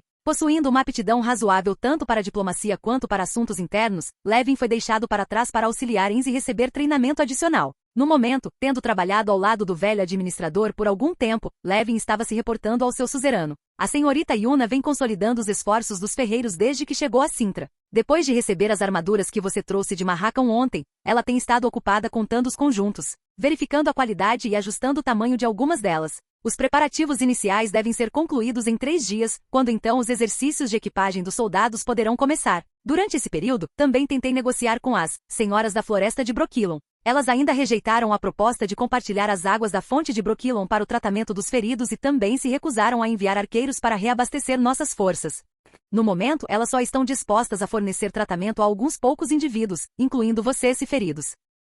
Lan esfregou as têmporas. Esqueça. Depois que as dríades deixam a floresta, não há muito que possam fazer no campo de batalha, considerando o pequeno número delas. Com os druidas de Waklands e os médicos de campanha de Oxenfurt, pelo menos temos os cuidados básicos para os feridos cobertos. Eu mesmo falarei com Eitné quando tiver oportunidade. Parado ali perto, o velho administrador Ens deu um aceno sutil enquanto ouvia o relatório composto e bem organizado de Levin. E os membros da minha Ordem dos Leões? Vocês acompanharam os movimentos recentes deles? Perguntou Lan em seguida. Também membro da Alcateia do Leão, Levin estava bem preparado. House e Milva, junto com Bill, o guerreiro que você recrutou de Celilege, estão acompanhando você diretamente, então não há nada a relatar sobre isso. Lady Iris tem permanecido ao lado de Sua Alteza, a princesa, durante esse período, ensinando-lhe arte e continuando a criar suas próprias obras. Além de suas peças pessoais, ela produziu um grande número de cartazes e ilustrações, todos distribuídos pela cidade conforme suas instruções. Cada comandante destacado em campanha agora carrega pelo menos um desses cartazes. Quanto àqueles Trolls que vieram para Cintra, eles têm ajudado na defesa da cidade e em projetos de construção, aumentando nossa eficiência em muito. Houve alguns pequenos problemas de comunicação de vez em quando, mas tudo tem se mantido dentro de limites administráveis. Você mesmo testemunhou isso ontem. Quando a senhorita Nanomi chegou, sua raça única causou comoção entre os habitantes da cidade. O mestre bruxo da Escola do Lobo a observou de perto por um tempo e mais tarde, garantiu publicamente aos cidadãos que ela era inofensiva. No entanto, a dama se interessou por vagar pelas profundezas da floresta de Brooklyn. Ultimamente, ouvi dizer que ela atravessou a floresta e seguiu em direção a Soden, aparentemente investigando algum tipo de cemitério élfico. Estes são os membros do Lion Pride atualmente em Cintra. Em Novigrad, o Sr. Kian envia cartas com frequência, dizendo que fez muitos amigos. Pelo que o Sr. Zoltan ocasionalmente relata de lá, Kian está começando a ganhar um pouco de fama na cidade. No início, Ace em Aretusa só conseguia se comunicar conosco por meio da senhorita Tris. Mas ultimamente ele próprio começou a escrever cartas, parece que a situação dele melhorou significativamente. Essas cartas são relatórios unidirecionais, destinados a você, e não ousamos abri-las. Lan sentiu e pegou as cartas que Ace havia enviado de Aretusa. Ele era a peça mais distante e perigosa de Lan no tabuleiro. Mesmo assim, ele vinha cumprindo missões atribuídas pelo sistema, e a quantidade de experiência que havia proporcionado a Lan era inigualável. Como ele conseguiu tudo isso, só os deuses sabiam. Capítulo 378. Comandar, unir. O segundo entre os seguidores a conceder mais experiência a Lan foi Kian, em Novigrad. O poder do sistema o havia curado da loucura hereditária transmitida pela Escola dos Gatos. Somado aos esforços de uma trupe de teatro que promovia uma campanha publicitária em seu nome, Novigrad, a capital dos negócios clandestinos, começou a ganhar uma reputação bastante favorável. Embora tenha sido apenas uma gota no oceano, injetou um pouco de energia positiva na imagem pública caótica e manchada dos Viters. A próxima seguidora a dar mais experiência a Lan foi a Súcubo, Nanomi. Ela não gostava de lutar e preferia viver na floresta. Surpreendentemente, seu estilo de vida combinava bem com o das Dríades. As tarefas que recebia eram frequentemente estranhas e enigmáticas. Lan não sabia por que ela havia saído em busca de um cemitério élfico. Ele pensou um pouco, mas decidiu não se preocupar. Uma mulher com milhares de anos de idade sabia cuidar de si mesma. E com o sistema mantendo sob controle, não havia necessidade de se preocupar com ela se tornando uma ameaça. Iris permanecerá em Brooklyn antes de Lan partir para Marrakão. Um dos motivos era para poder passar mais tempo com Ciri. O outro era que, como o único espírito dentro de uma pintura em todo o continente, Ela também poderia fornecer proteção sólida para Ciri, agora exposta publicamente. Quanto a figuras como o Gigante de Gelo ou Kyoto-Lis, não havia necessidade de dar mais detalhes. Svanhige, no entanto, era o caso mais singular. Embora Lan o tivesse acolhido como seguidor para salvar sua vida, isso não era algo que pudesse ser divulgado publicamente. Para o mundo exterior, acreditava-se apenas que Lan havia usado os poderes milagrosos do sangue ancião para curar um parente. Lan bateu levemente o dedo indicador na mesa e, após pensar um pouco, deu uma ordem. Um grupo de soldados de Marrakon chegará em breve. Certifiquem-se de que estejam devidamente alojados e organizados. Quando a próxima caravana mercante chegar, enviem algumas pinturas de íris como presentes. Sim, Levin anotou imediatamente a instrução. Não precisa ficar tão tenso, disse Lan, rindo ao ver a expressão séria de seu assistente. Muito bem, Levin. O elogio de seu suzerano encheu o coração do jovem de orgulho. Como neto do prefeito de uma pequena cidade fronteiriça em Sintra, ele jamais imaginara que sua vida se tornaria assim. Antes que Lan pudesse dizer mais alguma coisa, uma comoção foi ouvida no corredor lá fora.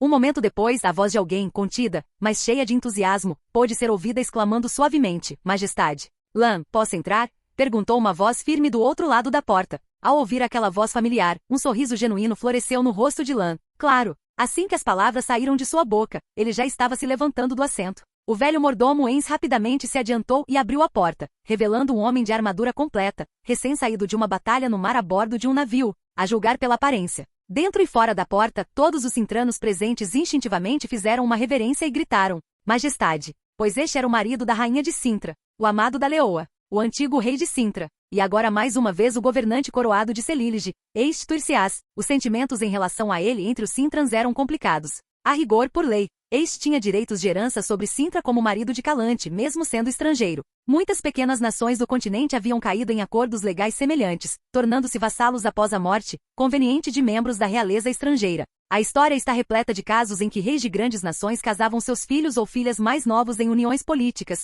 apenas para o cônjuge morrer inesperadamente. Logo depois, deixando para trás um novo estado vassalo. Não era nenhuma novidade. Mas este nunca teve sede de poder. Para evitar conflitos internos em Sintra, ele havia renunciado a esse direito há muito tempo. Então o marinheiro abraçou Lan calorosamente e então se virou para encarar a sala cheia de Sintrans, com o coração cheio de emoção. Faz muito tempo, todos vocês. Alguns de vocês já trabalharam comigo no passado, muitos outros são novos. Agradeço a todos por continuarem a luta. Sob o céu onde a bandeira dos 3 leões ainda tremula, minha amada sabe da sua lealdade, e certamente enviará suas bênçãos sobre vocês. Mas eu não sou mais o rei de Sintra. Não sou qualificado para liderar o leão, disse este enquanto dava um tapinha no ombro de Lan. Você pode se curvar diante de mim, isso é etiqueta, mas suas espinhas devem se curvar apenas pelo sangue da minha amada. Apenas. Sua mão pousou brevemente no ombro de Lan, e então ele riu de repente. Apenas 2 pessoas são dignas de tamanha honra. O leão e o filhote de leão. O ar solene na sala relaxou visivelmente sob a alegria de Este. Na verdade, ele não precisava explicar. Embora a reverência do Sintrans por Este não tivesse diminuído, quando ele e Lan estavam lado a lado, ficava claro que sua lealdade agora fluía com mais força para Lan.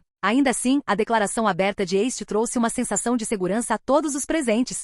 Tio, quando o senhor chegou? Está tudo indo bem na linha de frente? Lan cumprimentou Este com um sorriso. O senhor veio aqui para esperar. Um pensamento lhe ocorreu, e ele deu um tapa na testa, levemente exasperado. Todos já estão reunidos, só me esperando? Este assentiu rindo baixinho. Isso mesmo. Acabei de voltar pelo portal do Mosezak para participar da reunião. Todos os outros já estão no salão do conselho. Não tive coragem de sentar e levantar de novo, então decidi bancar o mensageiro e ir te procurar. Eles estão todos esperando por você, o leão de Sintra. Havia profunda emoção em sua voz. Lan rapidamente seguiu Este para fora, correndo pelo corredor até o grande salão da propriedade. O salão de recepção da propriedade do Lorde havia sido convertido há muito tempo em uma sala do conselho de guerra por Mosezak e o Marechal Vicegerde. Uma enorme mesa de pedra dominava o centro da sala, sobre a qual se encontrava uma mesa de areia estratégica primorosamente trabalhada, representando o estado atual dos reinos do norte. Peças de jogos de guerra, esculpidas no formato de emblemas nacionais, estavam espalhadas pelo mapa, e murmúrios suaves enchiam o ar ao redor da longa mesa. Mas quando as portas se abriram e as figuras de Este e Lan apareceram, a atmosfera mudou imediatamente. Todos os presentes se viraram. Independentemente de sua identidade ou posição política naquele momento, todos foram obrigados a se curvar diante de Lan e oferecer seus cumprimentos. Duque Lannister. As vozes ecoaram pelo corredor. Apenas uma pessoa não participou. Sentada no assento de honra com a deferência de estrelas orbitando uma lua, Ciri sorriu para Lan. Ela se conteve para não correr como de costume, e em vez disso, ergueu o queixo levemente. Lan, venha para o meu lado. E então, Lan caminhou à frente e ficou ao lado de Ciri na cabeceira da sala, sob o olhar de todos que acharam isso completamente apropriado. O olhar de Ace ficou um pouco nebuloso. Aqueles dois ali parados o lembravam de si mesmo e de Calante quando eram mais jovens. Não importava o que os outros estivessem sentindo naquele momento, os olhos de Lan percorreram a mesa de pedra, absorvendo o poder que ele havia reunido durante esse tempo. Seus maiores apoiadores, os Sintrans, representados por Mosezak, Ens, o Marechal Vicegerde e vários generais adjuntos sob o comando do Marechal. Os igualmente firmes Seliligers, representados por Ace, o guerreiro Crash que o acompanhará. A ferreira Yuna que viera observar a reunião e vários arquidruidas do Círculo de Carvalho das Ilhas. Os outros chefes de clã permaneceram lutando nas linhas de frente. Depois havia os bruxos e as feiticeiras. Por fim, as forças anãs voluntárias, representadas por Yarpen, Gabor e Petri, todos respeitosamente posicionados atrás do coronel Barclay, que acabará de chegar pelo portal para participar da reunião. Claro, havia outros que ainda não estavam presentes, mas ainda podiam ser considerados parte de sua força. Lan calculou silenciosamente em sua mente, como a Companhia Livre de Kuvir e os reinos aliados dos quais ele havia se separado recentemente. Então, os olhos âmbar de Leão de Lan varreram todos os presentes, cada indivíduo encontrando seu olhar com uma mistura de emoções. Ele respirou fundo, e quando falou novamente sua voz inconscientemente assumiu um tom calmo e autoritário. Vamos começar.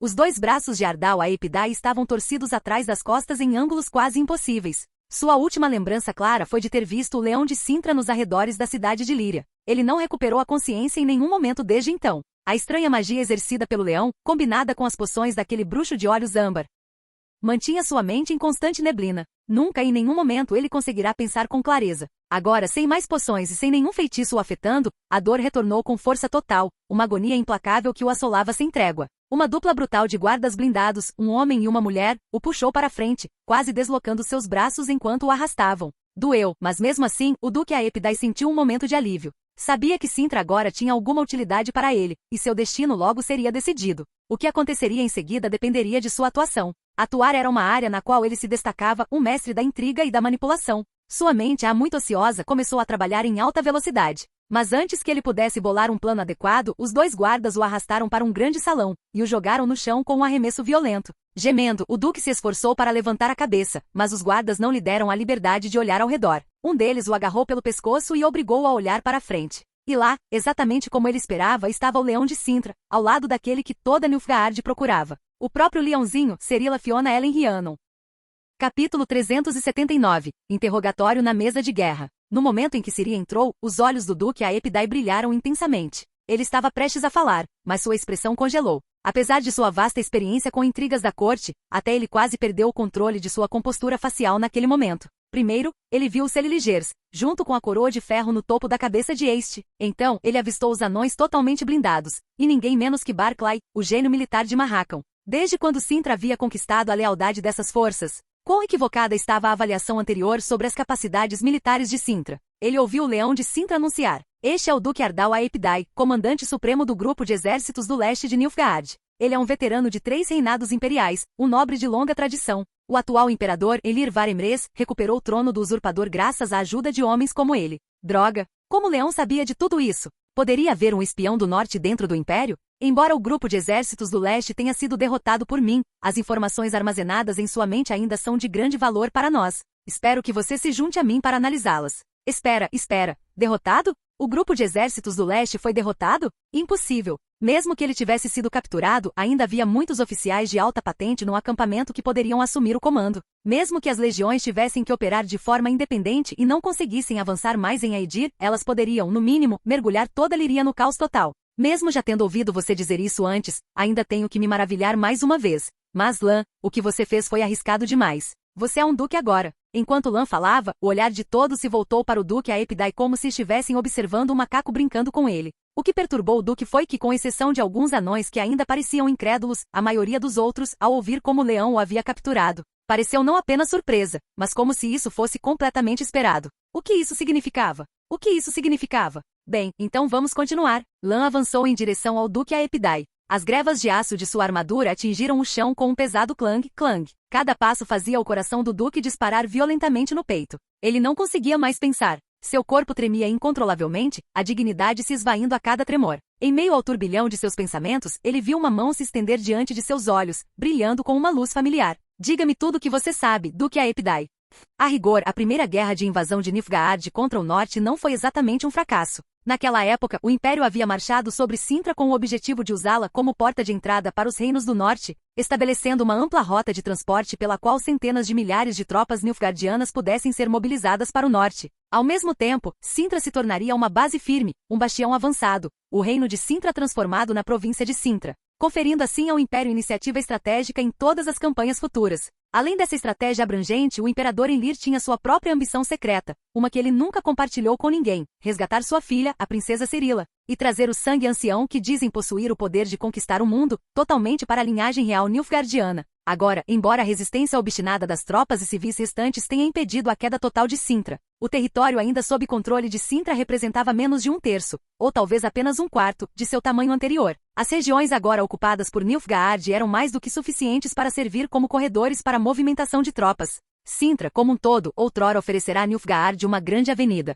A Sintra incompleta de hoje talvez se assemelhasse mais a uma ponte estreita, mas mesmo isso era muito melhor do que não ter caminho algum. Também oferecia a Nilfgaard uma gama mais ampla de opções táticas. E foi isso que levou à Batalha de Soden Hill. Foi também por isso que o Império teve a confiança necessária para ordenar que um grupo de exércitos do leste, com equipamento leve, contando apenas com dezenas de milhares de soldados de infantaria, forçasse a travessia do rio Yaruga. As unidades estacionadas em Upper Soden poderiam fornecer o apoio necessário. Atualmente, os nilfgaardianos se referiam às terras que ocupavam como Sintra do Sul, enquanto Lan e seus aliados, concentrados na cidade de Brokilon, chamavam seus territórios dominados de Sintra do Norte. Essa terminologia fez com que vários Sintrans na sala de guerra franzissem a testa instintivamente. Sintra é Sintra. Só pode haver um Sintra neste mundo, disse Mosezak friamente. Outros começaram a sussurrar entre si, tentando analisar a força de Nilfgaard revelada, intencionalmente ou não, pelas palavras do Duque Aepidai. Quais são os planos operacionais de Nilfgaard para a próxima fase? Quantos exércitos estão envolvidos?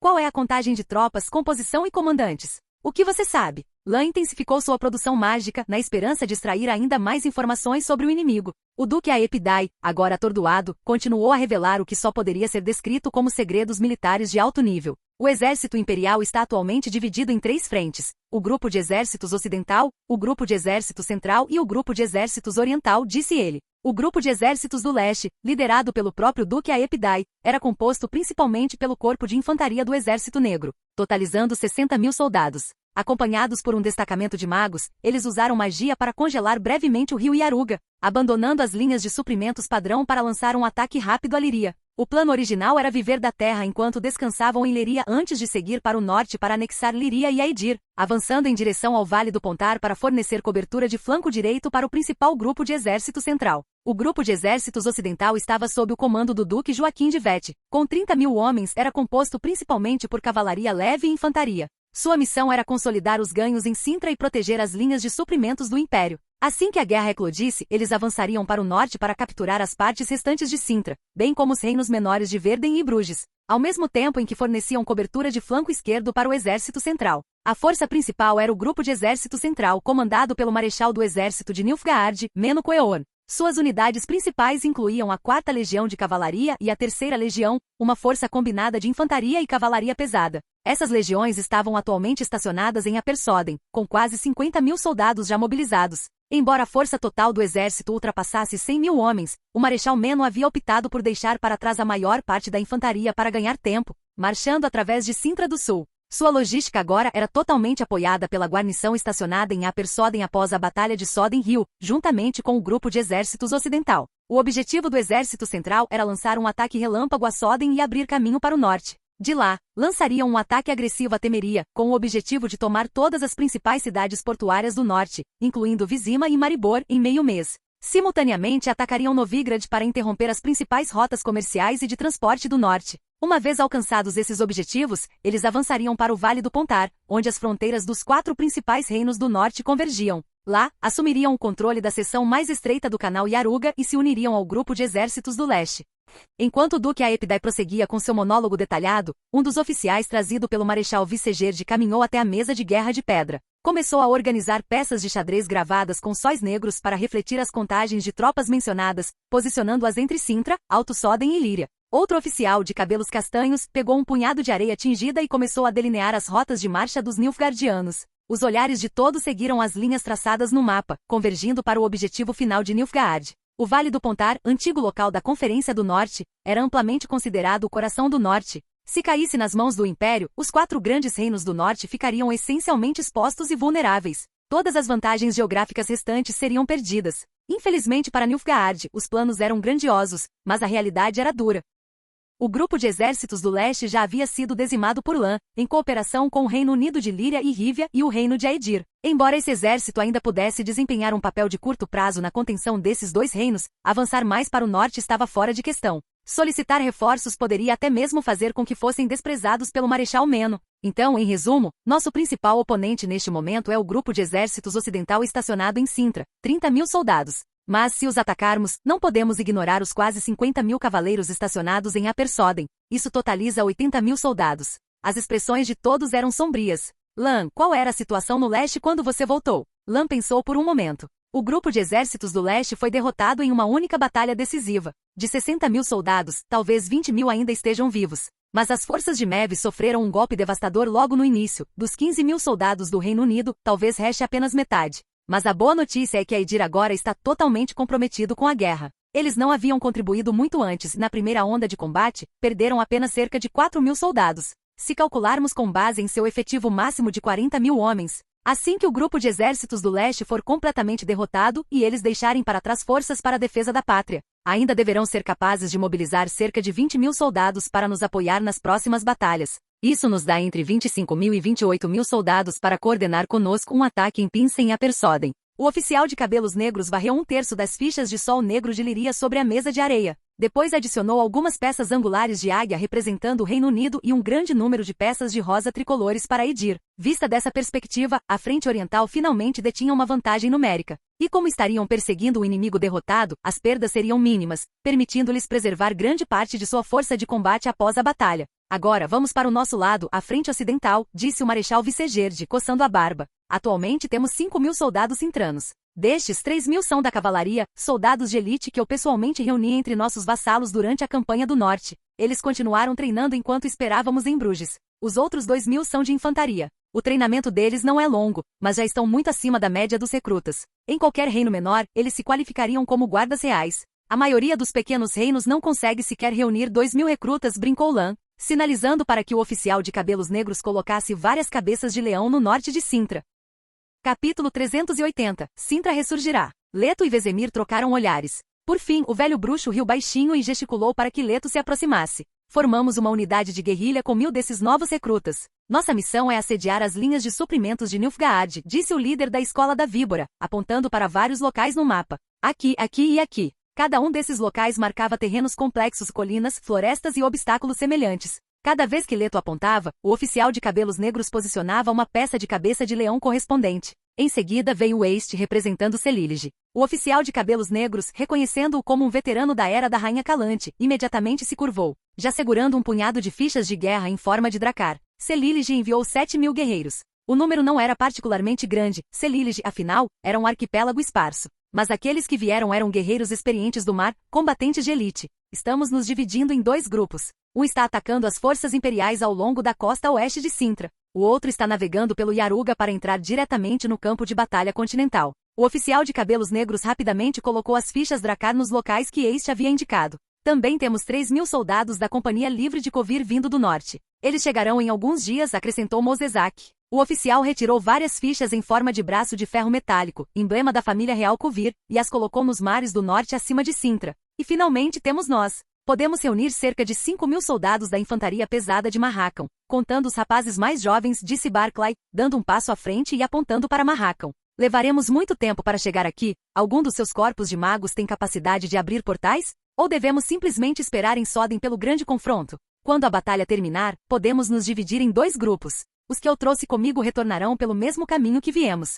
Caras como Zigrin podem ir com vocês para se estabelecer em Sintra, talvez? Lan não respondeu imediatamente à pergunta de Barclay. O oficial de cabelos negros depositou várias fichas de guerra em forma de martelos aos pés das montanhas Marracão. Afinal, os últimos dias não haviam dado aos anões muito tempo para marchar, dada sua menor mobilidade. Então, no total, reunimos cerca de 20.000 soldados, disse o Marechal Vicegerd, franzindo a testa. Ainda é significativamente menos do que os 30.000 soldados nilfgaardianos estacionados em Sintra. Mas a boa notícia é que nossas tropas são, em sua maioria, unidades de elite, com composições mais diversificadas e maior flexibilidade tática. E como estamos lutando em solo nacional, nosso moral está alto. Por fim, o oficial de cabelos negros colocou um grande número de fichas do Exército Negro ao sul de Sintra no tabuleiro, representando as tropas nilfgaardianas ainda estacionadas na retaguarda, ainda não implantadas na frente norte. Os nilfgaardianos provavelmente ainda acreditam que temos apenas 5.000 soldados, se tanto. Recomendo lançar um ataque relâmpago enquanto eles não estão preparados. O Marechal foi o primeiro a apresentar seu plano de batalha, sinalizando ao oficial Castanho para traçar as rotas militares propostas.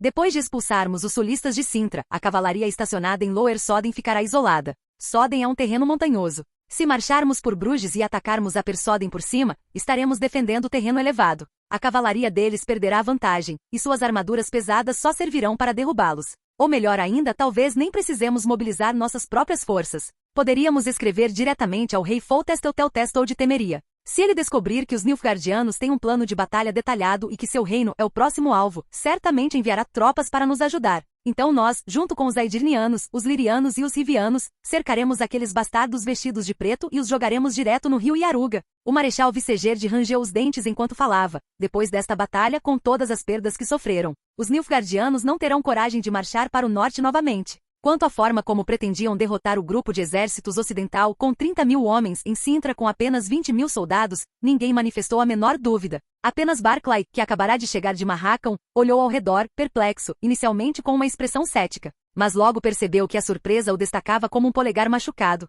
Os Sintrans são sempre tão confiantes. Ele murmurou baixinho. Este plano era exatamente o que os Sintrans queriam. Primeiro recuperar Sintra, depois cercar os nilfgaardianos de ambos os lados, prendê-los como feras acuadas e, finalmente, aniquilá-los o mais completamente possível. Só de imaginar isso os Sintrans ficavam imensamente satisfeitos. Mas este conseguiu atrair a atenção de todos com uma única frase. Ele expressou sua oposição e apontou uma falha fatal no plano. Isso é muito arriscado. Após rejeitar a proposta do Marechal, este rapidamente expôs seu raciocínio. Há 50.000 soldados de cavalaria estacionados em Apersodem, incluindo várias divisões de cavalaria pesada, disse este, apontando na direção de Apersodem. Nem nossas forças nem as da frente oriental têm força para cercá-los completamente. Já ouvi falar do Marechal Meno de Nilfgaard, ele é um veterano condecorado. Alguém que chegou a esse nível certamente não é tolo. Se ele decidir evitar um confronto direto com os exércitos do norte e em vez disso atacar para leste ou oeste, poderá facilmente romper nossa linha defensiva, com as tropas que comanda. E comparado ao oeste, onde o rio Iaruga atua como uma barreira natural, Sintra seria o alvo mais provável para um avanço. Se dezenas de milhares de cavalaria atacassem diretamente, há um risco real de que Sintra possa cair novamente. Após a análise do rei de Celilege, a estratégia proposta por Vicegerd de fato começou a soar como uma aposta com o destino do reino. Então, Vossa Majestade, quero dizer, rei este, o que exatamente o senhor está sugerindo? O Marechal olhou para ele com curiosidade. Este parou para pensar por um momento e então apontou para alguns locais na mesa de areia. Estabelecer uma linha defensiva em Lower Soden e perto de Liria é viável, mas precisamos deixar uma rota através de Sintra que possamos controlar. Uma que permita que os nilfgaardianos recuem. Toda a região sul de Sintra seria uma escolha ideal. Assim que derrotarmos o grupo de exércitos ocidental, ele efetivamente bloqueará a rota de retirada do grupo de exército central. Meno enlouquecerá tentando repelir suas tropas para reforçá-las. Nesse momento, nós os atrairemos para o sul de Sintra e então convergiremos com o restante de nossas forças para desferir um golpe decisivo, expulsar completamente os nilfgaardianos. Lembre-se, simplesmente derrote-os. A ideia de aniquilar completamente os nilfgaardianos é tentadora. Eu adoraria desferir um golpe duro no Império e fazê-lo sentir o gosto da dor, mas ainda estamos em uma posição de fraqueza, só podendo revidar graças a uma série de táticas especiais e forças não convencionais. Então, derrotá-lo será suficiente. Com ódio por Nilfgaard não menor, ou talvez até maior, que o do povo de Sintra, este respirou fundo e apresentou o plano mais prudente. Tudo deve ser priorizado para restaurar Sintra, preservar Sintra e criar um ambiente estável para sua reconstrução pós-guerra. O Marechal Vicegerd silenciou. Como militar que havia lutado muitas batalhas, às vezes deixava a emoção obscurecer seu julgamento. Mas como esse plano vinha de este, ele não tinha escolha a não ser levá-lo a sério. Mas se acabarmos em Sintra, lá é basicamente planície, disse ele, franzindo a testa. Nesse momento, Lan levantou a mão levemente. Há várias fortalezas a leste de Sintra. Se enviarmos tropas pesadas para protegê-las, os nilfgaardianos, que carecem de logística e são compostos principalmente por cavalaria, não ousarão atacá-las de forma imprudente. Tudo o que poderão fazer é lutar ao longo da fronteira. Podemos bloqueá-los aqui mesmo. Todos se viraram para olhar na direção que Lan apontava, e a expressão de Este de repente ficou triste. Aquele lugar era o Vale de Marnadal, o local onde a leoa caiu. Foi onde Nilfgaard emboscou Sintra naquela época. Também é um local ideal para emboscarmos seu corpo de cavalaria. Com o apoio do Duque Lannister e do Rei Este, nem mesmo o Marechal Vicegerd conseguiu se opor. Os outros naturalmente seguiram o exemplo e permaneceram em silêncio. O oficial de cabelos castanhos então começou a marcar as rotas de marcha finalizadas no mapa, anotando-as em preparação para futuras mobilizações de tropas. Em pouco tempo, o plano de batalha estava basicamente definido. Lan olhou para o ainda atordoado Duque Aepidai e estava prestes a acenar para os atendentes o levarem embora quando este de repente colocou a mão em seu ombro. Tem uma coisa me incomodando, Lan. Quero que você pergunte a esse cara se ele sabe de alguma coisa. Lan lançou-lhe um olhar confuso. Este franziu a testa. Quando lutei contra Nilfgaard nas linhas de frente, senti que suas tropas eram estranhamente passivas, com pouca vontade de atacar. Era completamente diferente dos Nilfgaardianos do passado, como noite e dia. Ou o comandante do grupo de exércitos ocidental, Joaquim de Vette, é um completo idiota, ou eles estão escondendo uma conspiração mais profunda, analisou este. Nunca deposito minhas esperanças de vitória na incompetência dos meus inimigos, então prefiro acreditar em uma conspiração. Preciso de informações sólidas. Lan sentiu incompreensão e imediatamente se virou para canalizar sua magia para interrogar o Duque Aepidai. Logo eles ficaram agradavelmente surpresos. Obrigado por assistir. Se gostou, deixa o like e inscreva-se. Quanto mais apoio, mais vídeos, e se possível apoie o canal doando no Pix do canal na descrição. Qualquer valor ajuda, assim o canal pode trazer vídeos de autores pagos, e novos vídeos são postados com mais frequência. Muito obrigado a todos, curtam o canal.